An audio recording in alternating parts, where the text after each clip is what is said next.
अस्सलाम वालेकुम दोस्तों, उम्मीद करता हूँ आप सब खैरियत से होंगे। मैं भी ठीक हूँ अल्हम्दुलिल्लाह। आज मैं बात करने आ रहा हूँ लैलतुल क़द्र के बारे में। लैलतुल क़द्र के बारे में आप सभी लोग जानते होंगे कि लैलतुल क़द्र की क्या है। लैलतुल क़द्र रमज़ान की 21वें रमज़ान से लेके 20-30वें रमज़ान के बीच में पड़ती हैं। ये लैलतुल क़द्र की जो रातें हैं वो 5 रातें होती हैं। 21वां रमज़ान, 23वां रमज़ान, 25वां रमज़ान, 27वां रमज़ान और 29वां रमज़ान। इन 5 रातों में हमको अल्लाह तबारक ताला की इबादत करते रहना चाहिए और हमें हर रात को जागना चाहिए। ये नहीं है कि हम पूरी रात जाग रहे हैं और इबादत नहीं कर रहे, ऐसा कुछ नहीं करना चाहिए, लेकिन इबादत करनी चाहिए लैलतुल क़द्र की रात में। इन 5 रातों में कोई एक रात ऐसी होती है जिसमें अल्लाह तबारक ताला पहले आसमान पर होते हैं और अपने लोगों के बंदों की गुनाहों को बख्शते हैं। हम अपने गुनाहों को बख्शवा सकते हैं।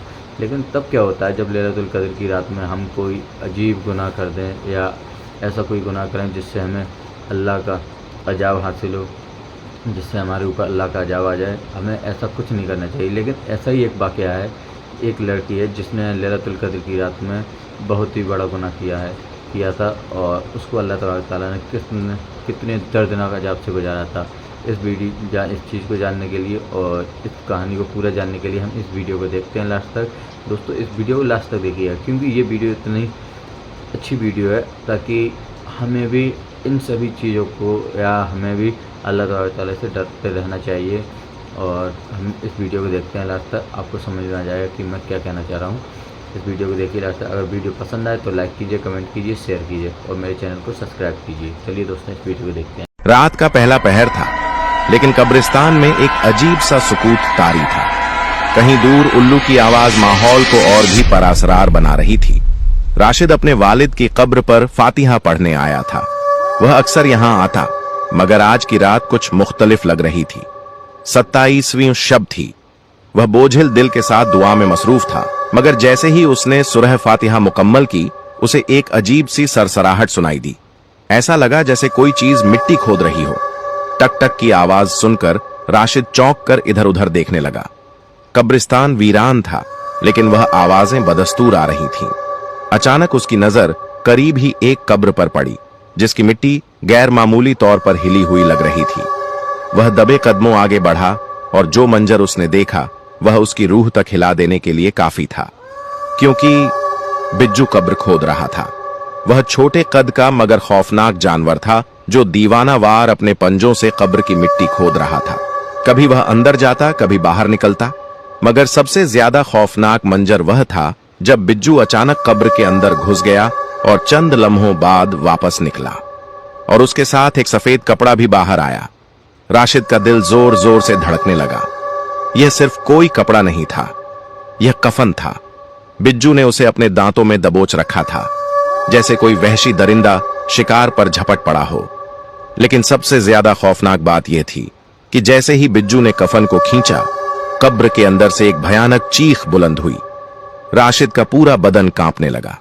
वह चीख किसी जिंदा इंसान की नहीं थी, मगर इतनी हकीकी लग रही थी कि उसके रोंगटे खड़े हो गए। कब्र की मिट्टी एक बार फिर हिलने लगी। बिज्जू दोबारा कब्र के अंदर गया और कुछ लम्हों बाद वापस निकला। राशिद ने महसूस किया जैसे कब्र के अंदर कोई हरकत कर रहा हो। उसके पैरों के नीचे जमीन हिलने लगी। उसने घबराकर पीछे हटने की कोशिश की, मगर खौफ ने उसे जकड़ लिया। अचानक एक और चीख गूंजी, जैसे कोई मदद के लिए पुकार रहा हो। या अल्लाह, यह मैं क्या देख रहा हूं? राशिद के लबों से बेइख्तियार निकला। अब यह कोई आम वाकया नहीं लग रहा था। वह लड़खड़ाता हुआ पीछे हटा और जितनी तेजी से मुमकिन था गोरखन की झोपड़ी की तरफ दौड़ पड़ा। गोरखन हाजी सलीम एक 70 साल का बूढ़ा शख्स था जो कब्रिस्तान में बरसों से काम कर रहा था। वह एक तजुर्बेकार इंसान था और गांव के लोग उसके तजुर्बे पर भरोसा करते थे। राशिद जब वहां पहुंचा तो उसका सांस फूला हुआ था। बाबा सलीम, वो कब्र, चीखें, कफन, राशिद ने कांपते हुए कहना शुरू किया। गोरखन ने आंखें तंग की। तुमने भी देख लिया? राशिद का दिल बैठने लगा। क्या मतलब? क्या आप पहले से जानते थे? बाबा सलीम ने गहरी सांस ली और राशिद को अपने साथ बैठने का इशारा किया। बेटा, यह कोई आम वाकया नहीं। मैं इस कब्रिस्तान से वाकिफ हूं। मैंने कई रातें इस कब्र के करीब अजीब मंजर देखे हैं। क्या मतलब? राशिद की आवाज लरज रही थी। गोरखन ने ठंडी आह भरी और बोलना शुरू किया। जब इस औरत की तदफीन हुई तब भी कुछ अजीब महसूस हो रहा था। जनाजे में बहुत कम लोग थे, जैसे कोई उसके मरने पर अफसोस नहीं कर रहा था। पहली रात ही मैंने देखा कि एक बिज्जू कब्र के करीब आया और वहीं खड़ा रहा, जैसे किसी चीज का इंतजार कर रहा हो। राशिद हैरत से सुनता रहा। गोरखन ने बात जारी रखी। शुरुआत में मैंने सोचा कि यह आम जानवर है, लेकिन फिर मैंने नोट किया कि यह सिर्फ इसी कब्र पर आता है और किसी और कब्र को नहीं छूता। मैंने इसे कई बार भगाया, मगर यह मुझे घूरता रहा। एक रात मैंने देखा कि यह कब्र के अंदर जा रहा है और फिर बाहर आकर कफन खींच रहा है, जैसे किसी को निकालने की कोशिश कर रहा हो। और आज तुमने खुद देख लिया कि यह क्या कर रहा था। राशिद का खून सूखने लगा। यह कब्र की मिट्टी क्यों हिलती है? यह चीखें कौन मारता है? गोरखन ने आहिस्ता से कहा। यही सवाल मैं भी कई दिनों से सोच रहा हूं, मगर अब मैं जान चुका हूं, यह औरत आम नहीं थी। उसकी रूह को सुकून नहीं मिला। राशिद ने गोरखन की आंखों में झलकता खौफ साफ देखा। हम गांव वालों को बताएं? गोरखन ने नफी में सर हिलाया। नहीं, अभी नहीं। पहले हमें मालूम करना होगा कि यह औरत कौन थी और इसे कब्र में यह अजाब क्यों मिल रहा है। राशिद का दिमाग सुन हो चुका था। एक आम सी रात में वह सिर्फ अपने वालिद की कब्र पर दुआ करने आया था, मगर अब वह एक ऐसे खौफनाक राज में उलझ चुका था जो उसकी जिंदगी को बदल सकता था। गोरखन ने राशिद के कंधे पर हाथ रखा। बेटा, कल हम किसी आलिम के पास जाएंगे। हमें जानना होगा कि इस औरत ने क्या किया था, जिसकी वजह से उसकी कब्र में यह सब कुछ हो रहा है। राशिद खामोश था, मगर उसका दिमाग हजारों सवालों से भरा हुआ था। मगर एक बात तय थी, यह कब्र कोई आम कब्र नहीं थी। अगले दिन सुबह होते ही राशिद और गोरखन करीबी मस्जिद की तरफ रवाना हुए ताकि इमाम साहब से मशविरा ले सकें। दोनों तेज कदमों से जा रहे थे कि रास्ते में उन्हें गांव के कुछ लोग मिले। यूसुफ, बशीर और खलील। उन सबके चेहरों पर हैरानी थी। जब उन्होंने राशिद को इतना संजीदा और गोरखन के साथ देखा तो यूसुफ ने पूछा, खैरियत है राशिद भाई? रात कब्रिस्तान में क्या हुआ? राशिद ने गहरी सांस ली और धीरे धीरे सारा माजरा सुना दिया। लोगों के चेहरों पर हैरत के साथ साथ खौफ भी आ चुका था। यह तो बहुत ही खतरनाक बात है, हमें कब्र देखनी चाहिए, खलील ने कहा। पांचों लोग वापस कब्रिस्तान की तरफ रवाना हो गए। जैसे ही वे उस खास कब्र के करीब पहुंचे, वहां की मिट्टी अब भी मुंतशिर थी। सुराख साफ नजर आ रहा था और बिज्जू कहीं नजर नहीं आ रहा था। मगर गोरखन ने कहा, यह दिन में नहीं आता, रात को ही आता है। यूसुफ और बशीर ने बेलचे उठाए और कब्र पर मिट्टी डालना शुरू कर दी। हमें इस सुराख को बंद करना होगा, वरना यह मामला और बढ़ जाएगा। फिर सबने मिलकर कब्र पर मिट्टी डाली और कोशिश की कि सुराख मुकम्मल बंद हो जाए।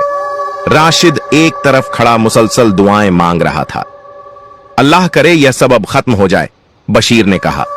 मगर अचानक एक सर्द हवा का झोंका चला। सब खामोश हो गए। कब्र से हल्की सी सरगोशी की आवाज आई, जैसे कोई जमीन के अंदर कराह रहा हो। यह आवाज, खलील ने धीरे से कहा। सबने एक दूसरे की तरफ देखा। राशिद ने आसमान की तरफ देखा और कहा, हमें आलिम के पास जाना ही होगा। मिट्टी डालने से यह मसला हल नहीं होगा। गोरखन ने सर हिलाया। राशिद ठीक कहता है, कुछ न कुछ ऐसा जरूर है जो हमारी समझ से बाहर है। पांचों लोग वापस मस्जिद की तरफ रवाना हो गए। दिलों में खौफ, जहन में सवालात और जबानों पर खामोशी थी। गांव की मस्जिद में भी खामोशी छाई हुई थी। सूरज सर पर चमक रहा था, मगर राशिद, गोरखन, सुलेमान, यूसुफ, बशीर और खलील के दिलों में रात की हौलनाकी का खौफ अब भी छाया हुआ था। पांचों मस्जिद के सामने बैठे थे। अंदर इमाम कारी जुबैर वुजू कर रहे थे। कारी जुबैर एक बावकार और दीनदार शख्सियत के मालिक थे, जिन्हें पूरे गांव में इज्जत की निगाह से देखा जाता था। राशिद के दिल में बार बार कब्र की वो चीखें गूंज रही थीं, बिज्जू के दांतों में दबा हुआ कफन और वो हौलनाक सरगोशी जो मिट्टी के अंदर से उभर रही थी। इमाम साहब बाहर आए तो सब खड़े हो गए। अस्सलामु अलैकुम, खैरियत तो है? तुम सब एक साथ और इतने परेशान क्यों? कारी जुबैर ने सवाल किया। गोरखन आगे बढ़ा और मुख्तसर बात बयान की। कारी साहब खामोश होकर सुनते रहे। उनके चेहरे पर संजीदगी गहरी होती गई। राशिद ने कब्र से चीखों, बिज्जू की हरकतों, कफन के खींचने और गोरखंड के पुराने मुशाहिदात सब बयान कर दिए। आखिरकार कहारी साहब ने गहरी सांस ली और बोले, यह बातें जिनसे तुम गुजरे हो वो न सिर्फ अजीब हैं बल्कि रूहानी तौर पर भी इंतहाई खतरनाक हो सकती हैं। यह कब्र किसी आम इंसान की मालूम नहीं होती। यूसुफ ने कहा, हमने मिट्टी भी डाल दी, सुराख भी बंद किया, मगर वो सरगोशी, वो कराहने की आवाज अब भी आ रही थी। कहारी साहब ने राशिद की तरफ देखा। तुमने उस औरत का चेहरा देखा था जब तदफीन हुई थी? राशिद ने नफी में सर हिलाया। नहीं, जनाजे में कम ही लोग थे, मैं सिर्फ दुआ के लिए आया था। गोरखंड सुलेमान ने कहा, कब्र की तदफीन के वक्त मैं मौजूद था। उसका जनाजा बहुत खामोशी से पड़ा गया था। कोई अफसोस करता नजर नहीं आ रहा था, जैसे सब मुतमिन हों कि शुक्र है वो चली गई।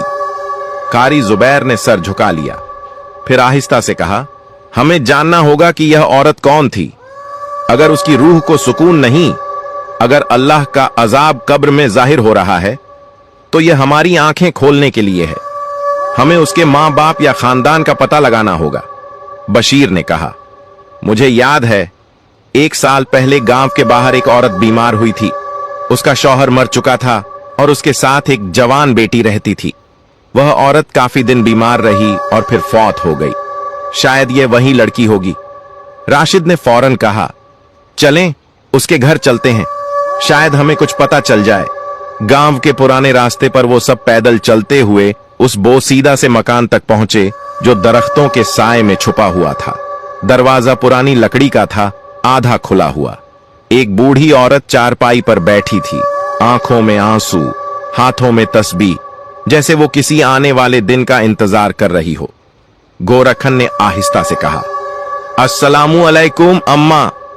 औरत ने सर उठाया और कुछ लम्हे खामोश रही, फिर आहिस्ता से बोली, क्या तुम लोग उसकी कब्र की बात करने आए हो? उसके लहजे में थकन और खौफ था। कारी जुबैर ने अदब से कहा, हम कुछ सवालात करना चाहते हैं। क्या वो आपकी बेटी थी? औरत के आंसू बेइख्तियार बहने लगे। वो सर हिलाकर बोली, हां, वो मेरी बेटी थी, मरियम। वो खूबसूरत थी, जवान थी और जिद्दी थी। उसने हमें जीते जी मार दिया। राशिद ने नरमी से पूछा, क्या हुआ था अम्मा? अम्मा ने आहिस्ता आहिस्ता मरियम की कहानी सुनानी शुरू की। उसका बाप बड़ा नेक आदमी था, मस्जिद में वक्त गुजारता, रमजान में एहतिकाफ करता। वो चाहता था कि मरियम बाहया हो, दीन पर चले, मगर वो शहर से आई हुई दूसरी लड़कियों की सोहबत में पड़ गई। वो मर्दों से बातें करती, हंसती, मुस्कुराती। फिर एक दिन वो किसी शादीशुदा मर्द से जुड़ गई। उसकी बीवी हमारे घर आकर रोती रही, मेरे बच्चे छोटे हैं, मेरे शौहर को छोड़ दो। मगर मरियम ने हंसते हुए कहा, यह मेरा फैसला है, तुम्हें क्या तकलीफ है? गांव वालों की आंखें हैरत और गम से फैल गईं। अम्मा ने रोते हुए बताया, उसका बाप उस दिन मस्जिद में एहतिकाफ पर बैठा हुआ था।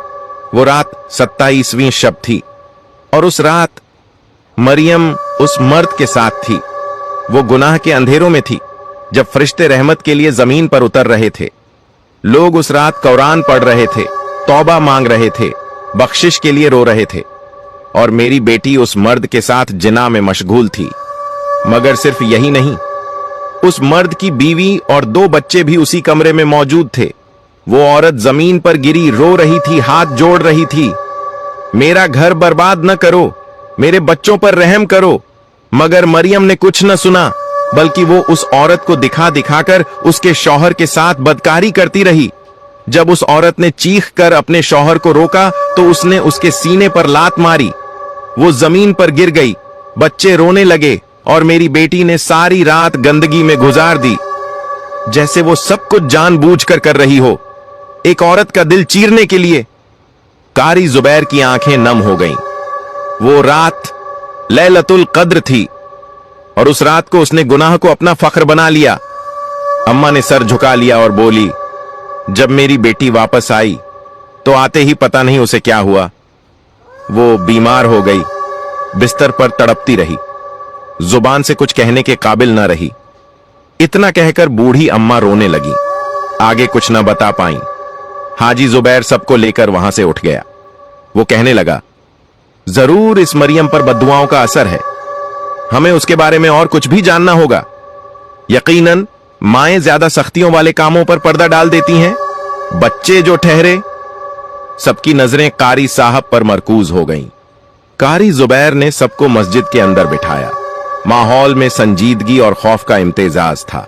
कारी साहब ने खामोशी तोड़ते हुए कहा, मैं तुम सबको एक बात सुनाना चाहता हूं जो मुझे उस औरत की मां ने नहीं बल्कि एक बुजुर्ग से बरसों पहले सुनने को मिला था। वो बुजुर्ग मरियम के बाप के करीबी दोस्त थे। वो बोले, मरियम का बाप हाजी नुमान बहुत नेक, इबादत गुजार और कुरान से मोहब्बत करने वाला शख्स था। रमजान के महीने में तो वो मस्जिद से बाहर ही नहीं निकलता था। वो हर साल एहतिकाफ में बैठता, मगर वो साल जब मरियम ने वो गुनाह किया, उसके लिए सबसे भारी रमजान था। 27वीं शब की रात थी। हाजी नुमान मस्जिद के कोने में बैठा था, सर सजदे में और आंखें आंसुओं से भीगी हुई थीं। अचानक उसके दिल में एक घबराहट उठी, जैसे किसी ने उसके सीने में चिंगारी रख दी हो। वो बेचैन हो गया, सजदे से सर उठाया और आसमान की तरफ हाथ बुलंद किए। या अल्लाह, मेरी बेटी कहां है? क्या वो तेरे जिक्र में मशगूल है या तेरे गजब को दावत दे रही है? कारी जुबैर की आवाज लरजने लगी। उसके दिल में जो शक उठा वो महज शक न था, वो दर्द था जो एक बाप अपनी औलाद के गुनाह के लम्हे पर महसूस करता है। उसने सिसकते हुए कहा, ऐ मेरे रब। तो देखा दोस्तों आप लोगों ने, उस लड़की ने कितना अजीम गुनाह किया था, जो कि एक गैर महरम के साथ, और जिसके साथ उसने निकाह भी नहीं किया था, उसके साथ उसने लैलतुल कद्र की रात में जिना किया था।